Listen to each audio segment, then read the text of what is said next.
आज की इस खास चर्चा में स्वागत है। आज हम सीधे उस मुद्दे पर आते हैं जो हर जगह मौजूद है पर अक्सर दिखता नहीं, सोशल डोमिनेंस यानी सामाजिक प्रभुता। रॉबर्ट ग्रीन के मशहूर नियमों को आधार बनाकर हम निष्पक्ष रूप से ये समझेंगे कि आखिर शक्ति और प्रभाव पाने की ये पूरी मैकेनिक्स काम कैसे करती है। तो चलिए शुरू करते हैं। अब सबसे बड़ा और दिलचस्प सवाल ये है, क्या प्रभाव जमाने की ये चाहत एक सोची समझी बौद्धिक रणनीति है या फिर ये हमारे अंदर बसी एक ऐसी जैविक प्रवृत्ति है जिसे रोकना लगभग नामुमकिन है। सोचकर देखिए। आज हम यही जानने की कोशिश करेंगे कि क्या लोग शक्ति के इन नियमों को बहुत कैलकुलेट करके लगाते हैं या ये बस हमारी नेचर का हिस्सा है। आज के इस विश्लेषण में हमारा सफर कुछ इस तरह रहेगा। सबसे पहले इंस्टिंक्ट वर्सेस इंटेलेक्ट, उसके बाद ग्रीन्स पावर मेथोडोलॉजी, फिर the art of concealment, controlling the narrative, total decisiveness और आखिर में द रियलिटी ऑफ पावर पर आएंगे। तो शुरुआत करते हैं पहले हिस्से से, instinct versus intellect, the philosophical roots of dominance. आइए इस पूरे विश्लेषण का एक ठोस एकेडमिक आधार बनाते हैं। यहाँ पर एक बहुत ही शानदार नज़रिया सामने आता है। मुराद शेंगोस का ये 2026 का रिसर्च पेपर रॉबर्ट ग्रीन की बातों को सिर्फ एक आम हाउ टू मैनुअल तक सीमित नहीं रखता, बल्कि इसे एक प्रॉपर, गंभीर एकेडमिक फ्रेमवर्क में तब्दील कर देता है।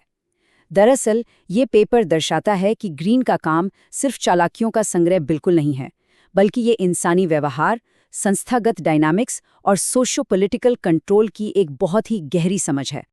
अब यहाँ दो अलग अलग विचारधाराओं की टक्कर देखिए। एक तरफ है डोमिनेंस की जैविक प्रवृत्ति यानी इंस्टिंक्ट। अरिस्टोटल और हॉब्स जैसे दार्शनिकों का मानना था कि इंसान लगातार मुकाबले में रहने वाला एक पॉलिटिकल एनिमल है। वहीं दूसरी तरफ बुद्धि यानी इंटेलेक्ट की बात होती है, जहां फुको और मैकियावेली बताते हैं कि कंट्रोल असल में सोची समझी संस्थागत रणनीतियों से आता है।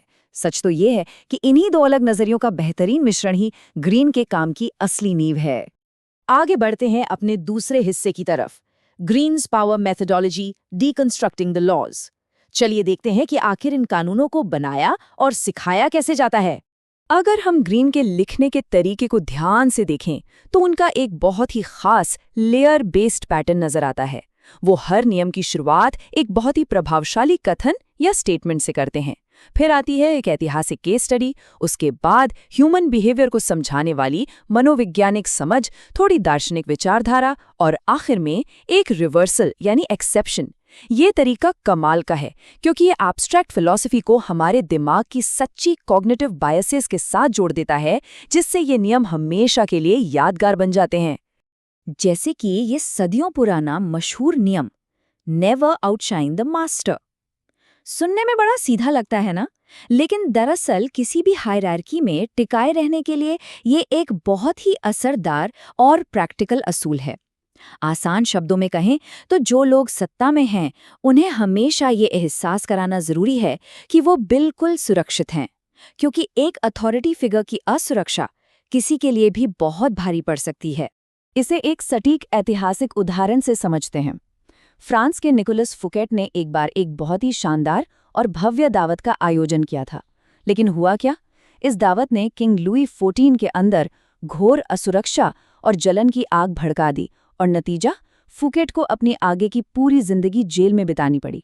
ये घटना साफ दिखाती है कि किसी सुपीरियर के अहंकार को चोट पहुंचाना कितना खतरनाक हो सकता है। मैकियावेली और नीचे की विचारधाराओं का इससे बेहतर अमली उदाहरण शायद ही कोई हो। अब आते हैं हमारे तीसरे हिस्से पर, the art of concealment, mastery of the unseen. चलिए डोमिनेंस के उन केस स्टडीज पर नजर डालते हैं जो बातों को छुपाने की ताकत पर आधारित हैं।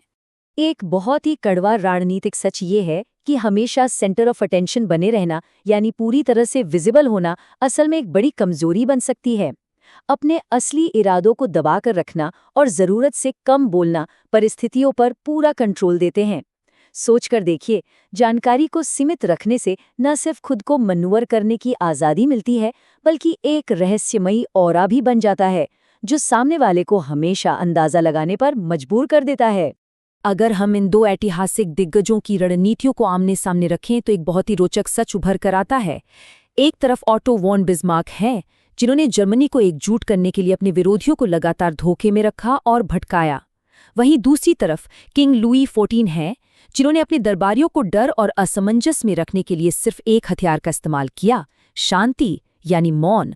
दोनों ही तरीके सन त्सू और लाओजी जैसे दार्शनिकों के सामाजिक प्रभुता के उन प्राचीन सिद्धांतों को दर्शाते हैं जहां संयम और छल का बड़ा खेल चलता है।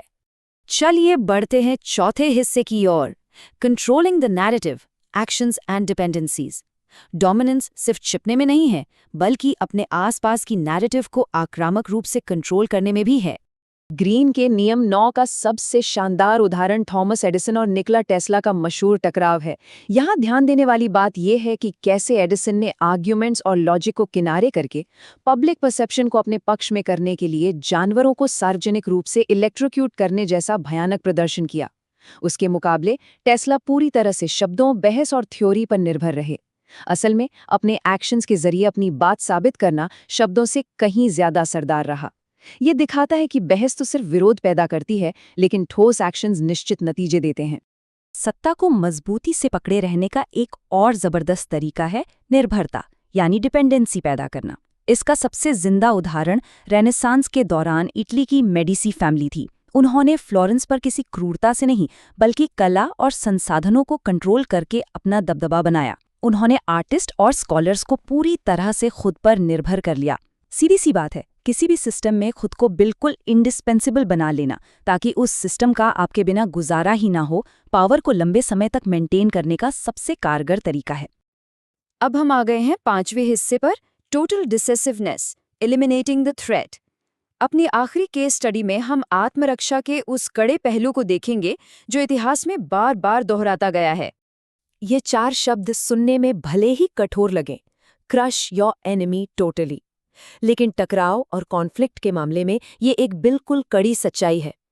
ये कथन इस बात की तरफ इशारा करता है कि आधी अधूरी जीत या विरोधी को थोड़ी सी भी मोहलत देना अक्सर आगे चलकर एक और भी भयानक और मजबूत जवाबी हमले को न्योता देता है।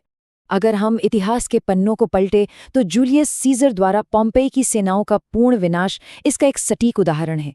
ये एक ऐसी सच्चाई है जो आम नैतिकता या मोरालिटी से बिल्कुल परे है।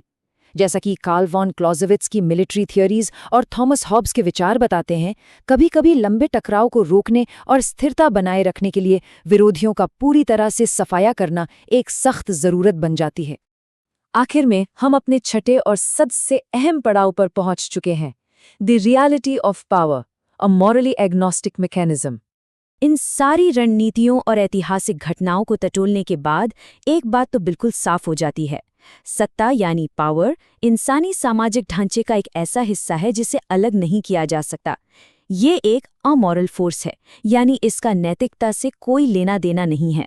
ये फोर्स ना तो अपने आप में अच्छी है और ना ही बुरी, ये बस प्रभावी होती है या अप्रभावी। इसे इफेक्टिवली या इनफेक्टिवली इस्तेमाल करना पूरी तरह से इस बात पर निर्भर करता है कि इसे कौन और कैसे चला रहा है। इस पूरी चर्चा को समाप्त करते हुए एक बहुत बड़ा सवाल हमारे सामने खड़ा होता है, क्या सामाजिक प्रभुता के ये तटस्थ और अमोरल तरीके आज इस वक्त भी चुपचाप हमारी रोजमर्रा की जिंदगी और सोशल हायरार्कीज को आकार दे रहे हैं? ये जरूर सोचिए कि इस आधुनिक दुनिया के जटिल सोशल इकोसिस्टम में हकीकत में स्ट्रिंग्स किसके हाथ में है और कौन किसे कंट्रोल कर रहा है। आज की इस खास और रोचक चर्चा में शामिल होने के लिए बहुत बहुत शुक्रिया।